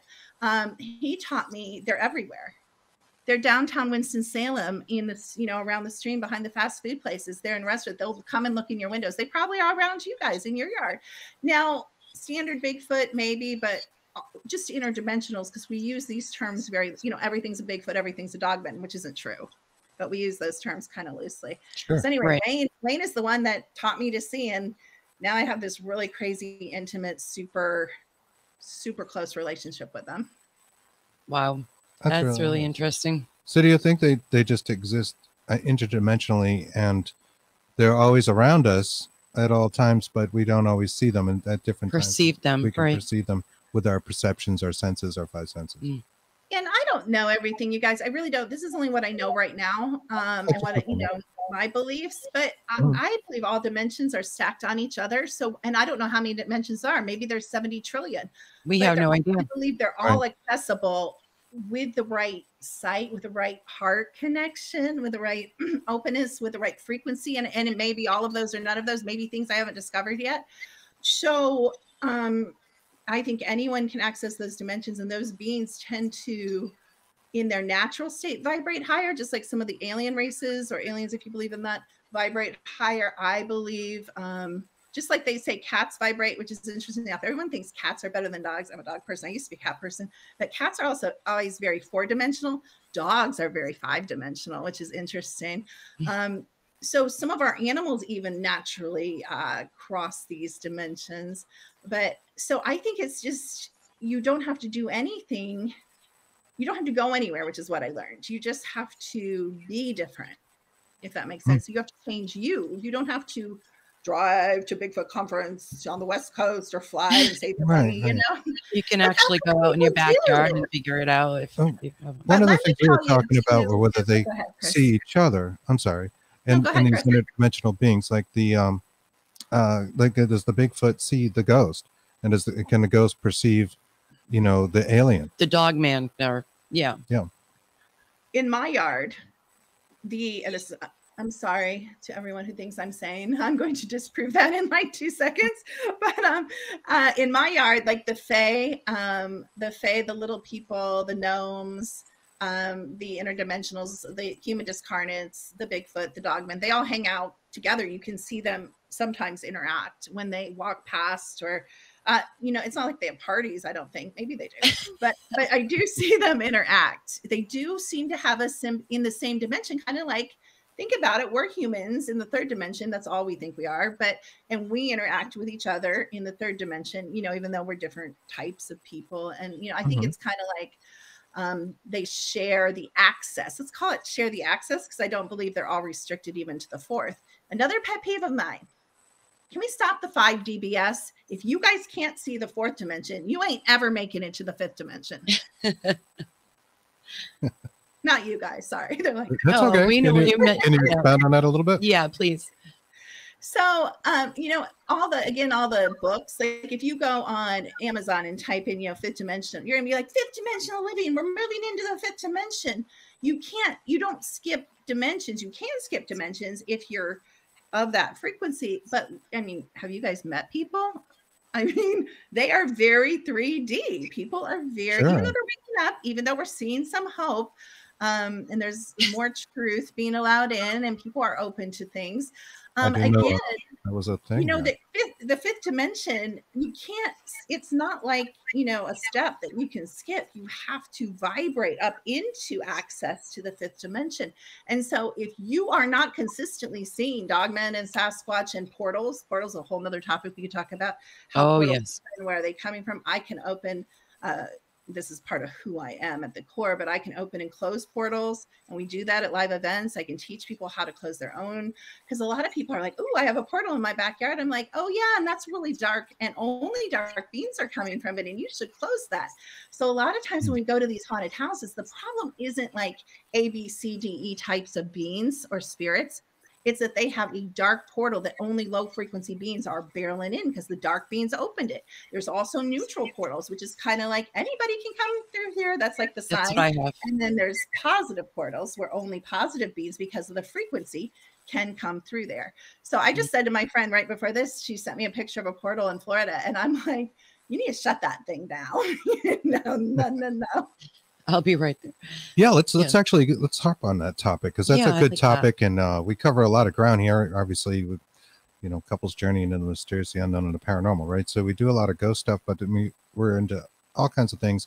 We've talked to rescue mediums about portals in the past, and things of that nature, and the opening and closing of them. But it's always kind of like a sort of gray area, and I think a lot of our listeners don't really understand when you say, "Well, I just went and closed the portal." Like it just seems like a big jump and a leap for them. So take us through the process and like how to come to my house and they'd be sold in like one night. They'd be like, I get it. They'd be falling in these things, tripping over them. Can I leave now? I understand completely. Let me know. Take us through what that's like and how you see them and how you open, close them. And I'll give you an example. How does a regular person tell whether they're good or not? I know it's a lot. Well, I guarantee you, every person listening to the show has seen portals or possibly even been through portals, because I do know for a fact, the matrix computer, which is composed, our whole reality is composed of zeros and ones. You would probably know that. So everything's composed of zeros and ones. And the program that was written for this reality is unraveling. So there's a lot more. As a matter of fact, one of the things I can see to recognize portals is a very simple statement that's not simple at all, which is be observant. So we're finding once you get outside like a major city and you get out into the country, people are losing time and they're getting lost and they're seeing their reality change. So they're like, if you've always been out in the country, and I'm talking about away from the cities are holding together a little better, probably because there's more tech and stuff there and more dark forces there holding it together. But, you go to a stop sign, you'll be like, I swear, I've driven this route like 8 years. I swear there were like 8 tall pine trees right there. But all of a sudden people are fine and they're not cut down. They're just gone. So be observant, because you can see time shifts. You can see timeline shifts. You can see matrix dissolution, and you can see portals just by being observant. One of the things that we don't understand is that the program isn't static. So one of the things you can do, this is really practical. I live in the woods, so it's easier for me. But even if you just have a backyard with some bushes and some flowers and some trees, you go and you get some spray paint and you make a mark on your grass, cement, whatever you have, gravel. And every single day at the same time or close to the same time, or pick a couple times, you go and you pick a scene. So you're going to put your camera at that scene at the same time every day. So first of all, it's going to be interesting in a lot of ways. You're going to see different things appear in and out of that scene. That's impossible. Like there's going to be, like, again, 6 bushes instead of 5, or there's going to be like 3 flowers that grew up overnight. An indication of what?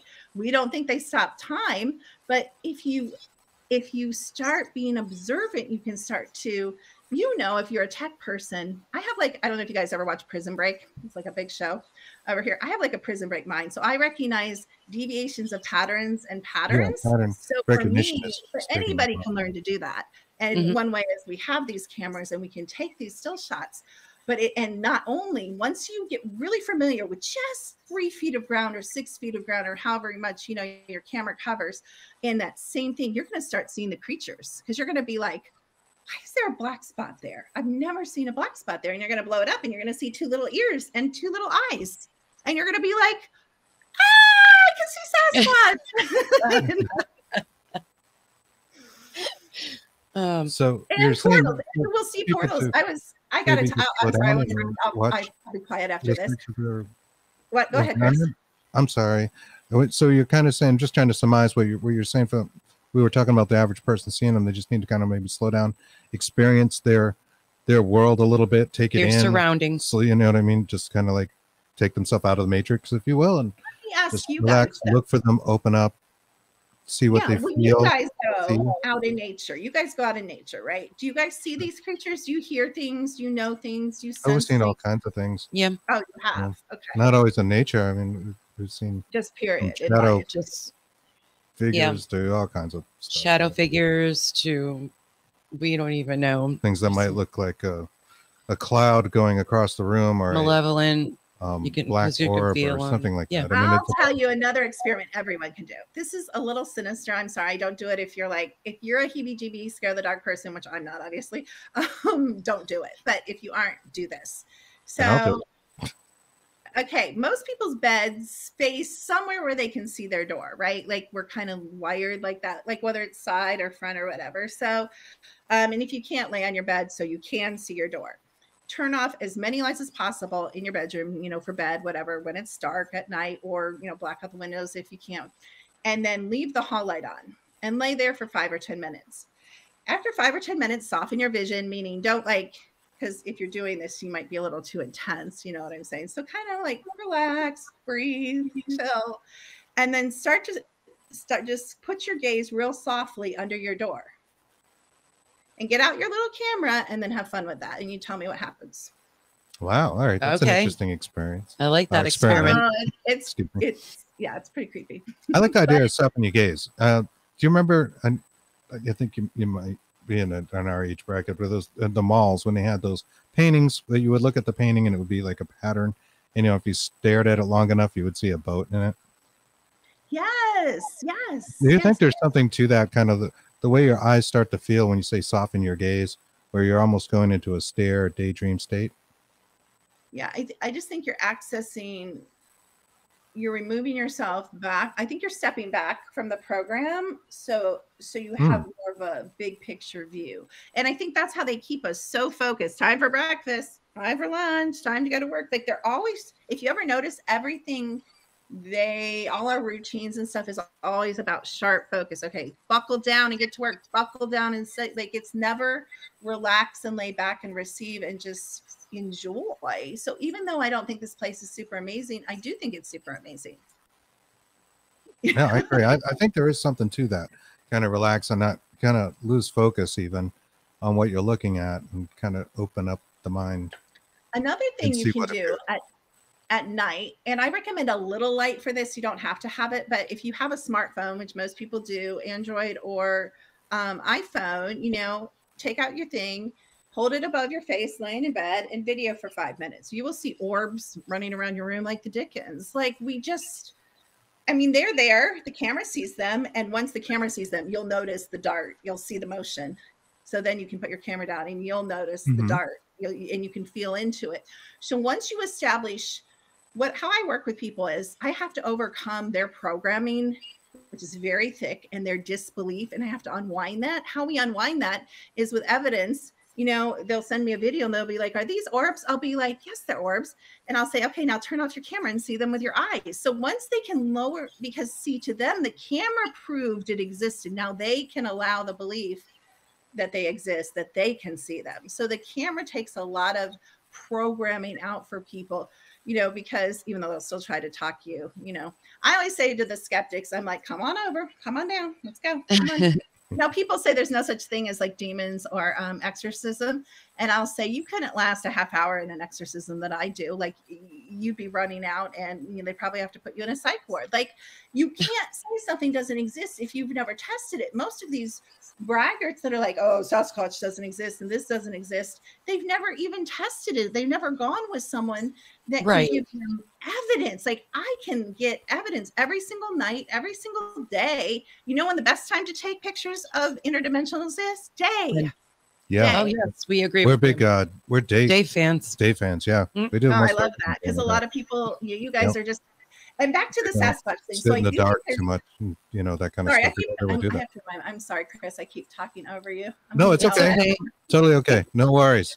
I think we've all had a lot of caffeine today. It's like these crazy energy drinks going, and like ready to jump out of my skin over here. So no worries. I'm just so excited because you guys get it, and you're like, we're having a conversation. It's not just like an interview. It's like it's good energy. Yeah, good. Yeah, thank you. That's how we like it. We like to keep it fun and have a conversation. I love it. I'm gonna recommend your show to some people, so that's good. Sure. Thank you. And I'll blast it out too afterwards, so we'll get you some new audience members.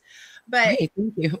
Awesome. I honestly do think there's two different types of Sasquatch, and I do think there are the hairy, although I believe Patty is a fraud, but I do think there are hairy like Patty type beings. I seen them. I've seen pictures of the fur. So we call it in the fur. I do think some of the small ones can come into the fur. I think there's a militarized, and I've heard this story from someone really high up in the military, and he says it's true, but I don't know, because I always say don't believe, so I hold it with skepticism. But he said they did an experiment, because they're always mixing human DNA with everything. He did one of those experiments. We have Chewbacca in Star Wars, which is a good example. And they made these militarized versions of these beings. And they were so strong, so powerful, and so psychic.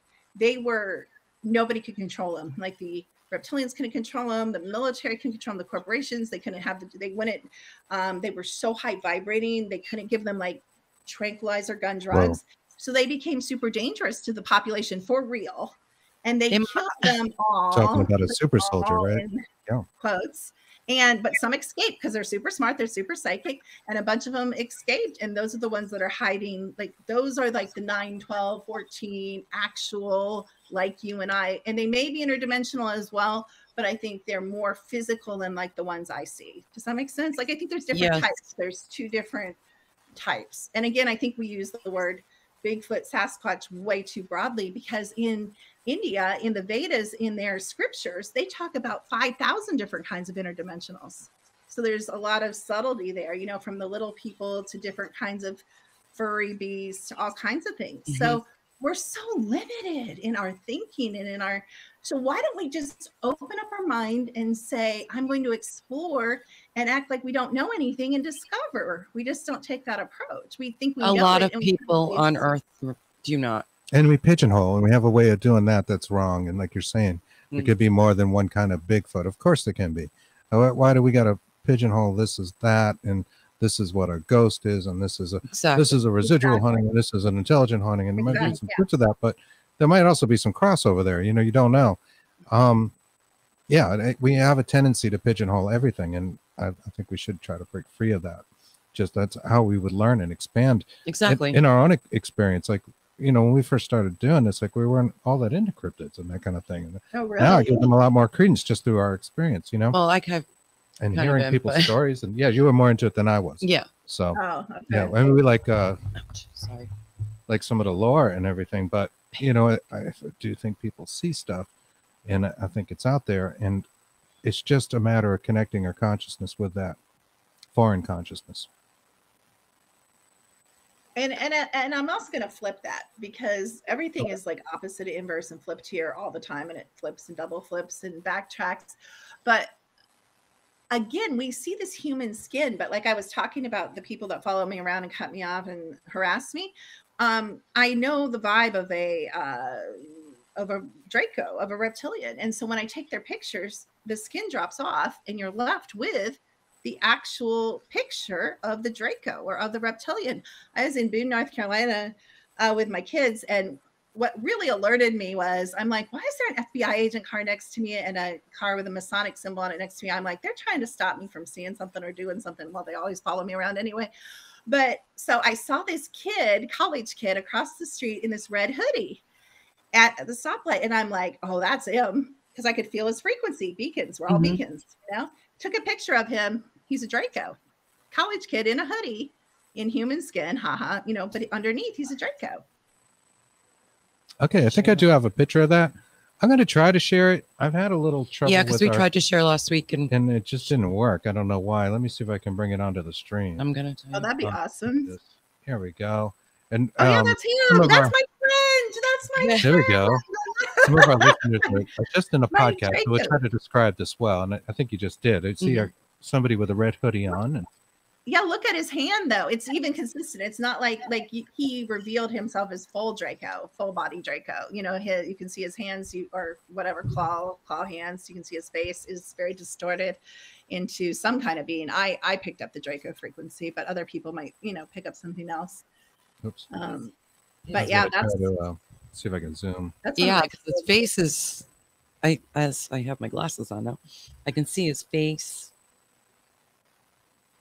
Look at his hand that's hanging loose. It's like a claw. Yeah, the fingers look strange. Almost looks like a lobster claw. Yeah. claw. And I got a picture. I don't know if you probably don't have this. It's a recent picture. This man and woman, I came up alongside of him, and just my knowing, I'm like, oh, these are some reptilians. And I got my camera out, and that woman, I thought she was gonna bash the seat through the back of the car. Her body slammed back. She didn't want her picture taken. So, and the man, his body slammed back. They were trying anything to avoid having their picture taken. Normally, I mean, people might not like their picture taken, but if you don't know what they're doing, if you're not guilty, you're not going to like flip out if you have nothing to be guilty about. You're going to be like, why did that person take my picture? But you're not going to freak out. So I have the picture of the man's hand, and his hand's a claw on the steering wheel because he couldn't stop holding the steering wheel. So I still got him. That's interesting. It does look like a claw. How long ago did you take this picture? This was a couple of years ago. So this is pre-COVID. So that wouldn't be a mask. A face mask. That's what I was thinking. Oh no, this was way pre-COVID. Yeah. Okay. Yeah. All right. Yeah, because there's definitely something interesting going on with the lower half of the face, and the eyes don't look right, and it looks like he's got a. But even the head in the hoodie, it's just all. And can you pick up the energy how he's holding his body? No matter how long they've been here, and also Dracos can walk in and walk out. That's a whole other conversation. Or they can, have that skin and own that for a long time.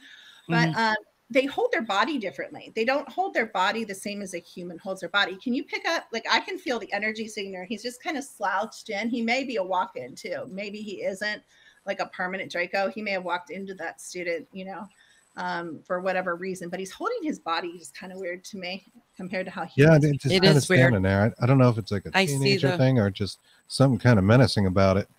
I don't know. The claw hand sticks out to me the most. He's bringing about that. It does. I feel like I'm looking at a lobster, and it could help that maybe he's got a red sweater on and a lobster hand.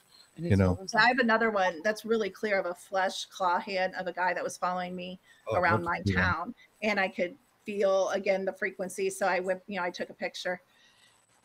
That's how I get all my pictures. It's feeling. I can tell where cryptids are by like they come into my range. I feel them. You feel them? Mm-hmm. All right. Here's something else we have a picture of. It says dark shapes interact as solid with the fauna around them, self-illuminating beings. In upper right corner. Upper right corner. And I'm sorry, we got monitors everywhere. And I'm not sure. Did that come up? Maybe not. I got to bring it into the stream. I think that's where I'm going on. There we go. Can you see that? Oh gosh, that would have to be bigger for me to see. Okay, let me. No, that's okay. I completely understand that. Whoa, that doesn't sound right at all. I'm sorry. Dude, come on. Oh, man. Listen, we can't get through a whole show. We could go 2 hours without a dick joke in there somewhere, right? This became X-rated. There we go. Let me see what I can do. There's my little right-hand corner. And we're going in the upper right. Okay, yeah, there's some appears to be lights up there. Right, and then down you can see a small one in the. Well, number one, I'll tell you. Well, let me just stop right there for a minute. I'm going to show you a giveaway. See how these trees are all tangled weirdly? Mm-hmm. Mm-hmm. Like I know where that was taken because it was my backyard, and that's just not normal. They tangle. I mean, I could send you guys pictures because we built this house and we took down all the structures. They rebuilt them. All the X's and all the huts and all the because I told them they could. But that's a sign when you see weird X's or you guys probably or huts, like a lot of sticks, or I call it also fairy webbing. That's not fairy webbing, but fairy webbing is also a sign because they like to make these screens because they like to watch us way more than they like to hunt and watch us way more than we like to hunt and watch them. I'll tell you that. That is their favorite thing to do. They come up and line up when I take my dogs out and they're just like in a circle around us. And they will, if you're hiking, they will. And most of them are good. People are like, bad, Dogman's bad, Sasquatch is good. That's not true either. But I find the majority of beings are good. But so that's a sign. But then if you go beneath that, there's a small one sitting there under the thing I think I saw. If you pull the picture up, there's a small little one. I think you can see the ears. I can see the ears. Up more. Up. No, down. Thank you. Yes, it's opposite. Right there. So there's a little one or little ones right there. Oh, there's some more over there. So what do you think that is? Like I see again, that's why you're taking your picture. So if this was your area and you took it in the daytime and there's not a plant there, there's not a stick there, there's nothing there, that's how you start to see there's your beans.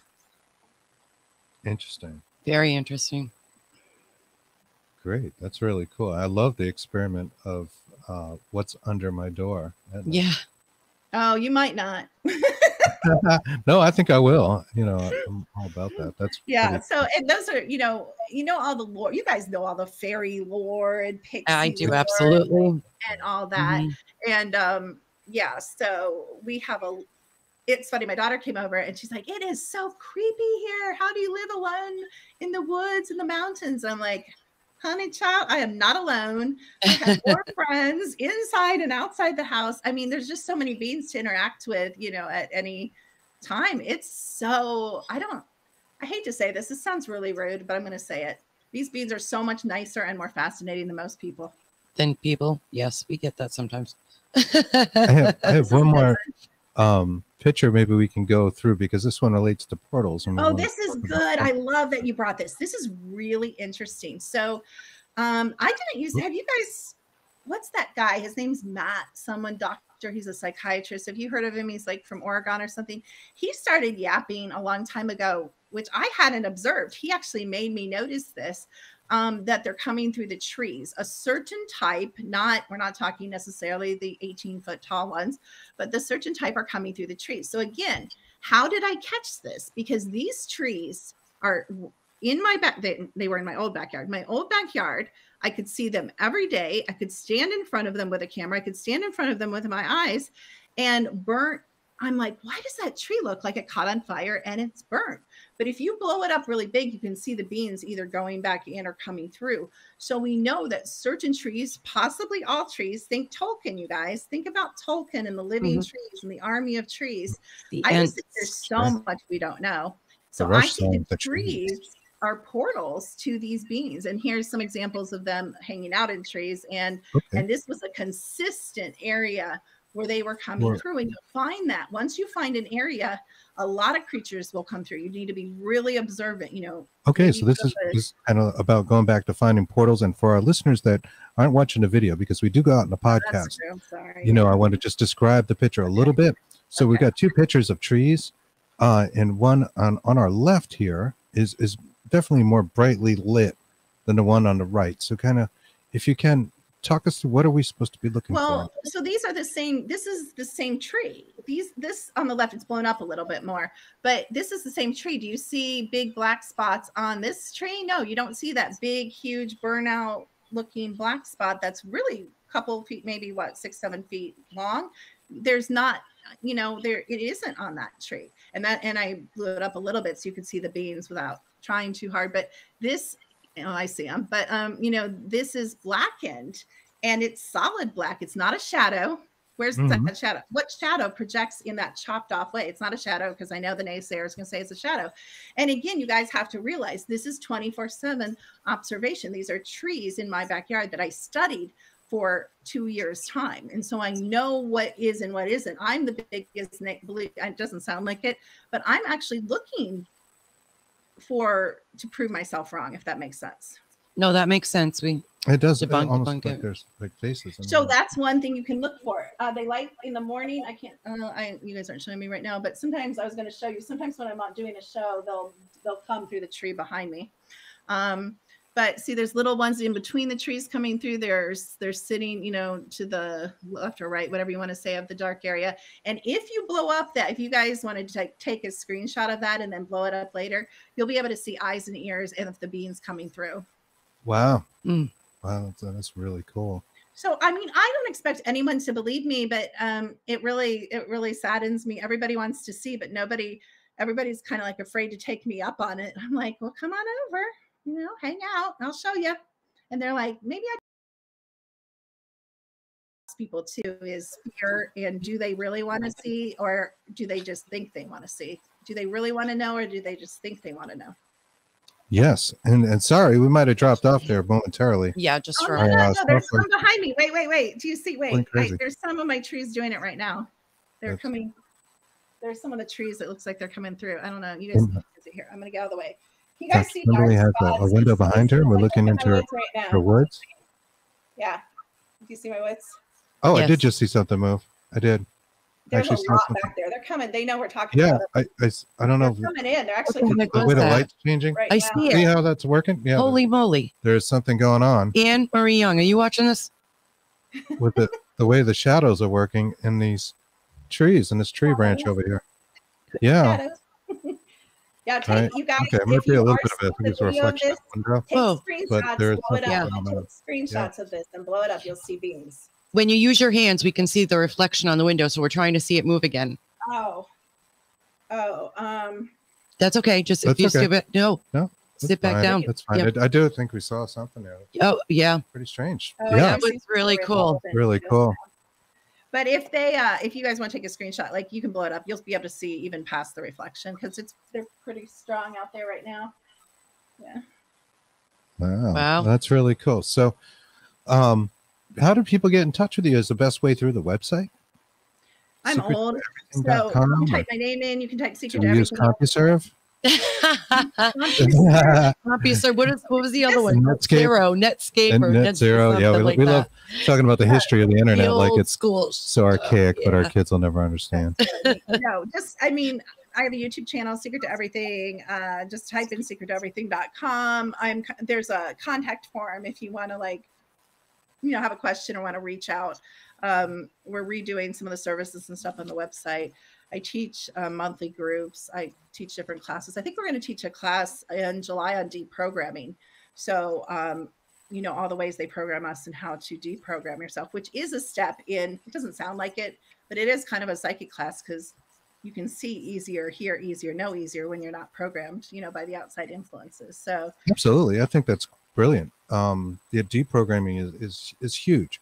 I'm always thinking, and talking about things like, geez, we're just constantly sheep. Everybody's making all these decisions for us, and they keep us so damn busy, like I mentioned earlier, and questioning things like religion and all that. Not that we don't have freedom to choose, and that's a great thing. Oh, yeah, absolutely. But it's almost like it's a little intentional, so you never know what you're doing. You're just kind of just going with the flow. You're bobbing in the water. If you're Right.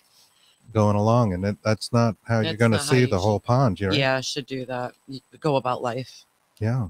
So deprogramming. Well, you guys are performing a great, great service. I really appreciate you for allowing me to come on and share. I mean, we covered because you're used to a woman like me. That's why you're used to a very, the way her mind works. So you entertained it. Not everybody would entertain that. So I appreciate you guys and allowing me to go everywhere.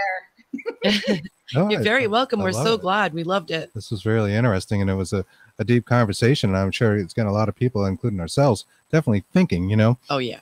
Some of them may have crossed that line where it went poof. But, I think if you could see everything all in one image of what's going on around us, so that mine would go poof. That's something I wonder about with the consciousnesses that we come across. And, they trying to imitate certain things like the little girl or the woman in white. Stepping into roles. Stepping into those roles. That a lot. You're right. Yeah. Yes. So, because if we really saw them for what they are, our mind might just go poof. And the same thing with aliens and that kind of stuff and these different races, Absolutely. Yeah. So, thank you again so much. Awesome. And we would love to have you back on again and talk about so much I'd other love to take questions or do readings or do actual scans and we can talk about whatever you want. So that's great. Yeah, I love the scanning technology, and it looks like you got some really intense tech going there to do these sort of auric readings and get into a person's energy and what's going on with them to help them out. Again, that website is thesecrettoeverything.com. Mm-hmm. So we're going to start wrapping things up. If you want to stand by, we'll chat with you in just a couple of minutes. Sure. And we'll find. And here we go. Let's see what I got to do. I'm still, I'm a tech guy. I'm not great with the tech, apparently. So bear with me. There we go. And that's going to conclude our show for Bigfoot and the Bunny this week. I had a great time. How about you, Chris? I did too. Thank you. It was a lot of fun. And we want to thank all our friends out there that are in chat today. Anne Marie, Nathaniel, Chris Garcia. I see Mr. Petrie out there. Yeah, definitely some fun people. Robert Wilson, thank you. Thank you for everyone's comments and questions. We appreciate it. And we apologize if we didn't get to all your questions. Yes, we do. I'm sorry. Stick around and we'll see you guys next Saturday. Thank you very much. Take see care. You guys later. Bye-bye.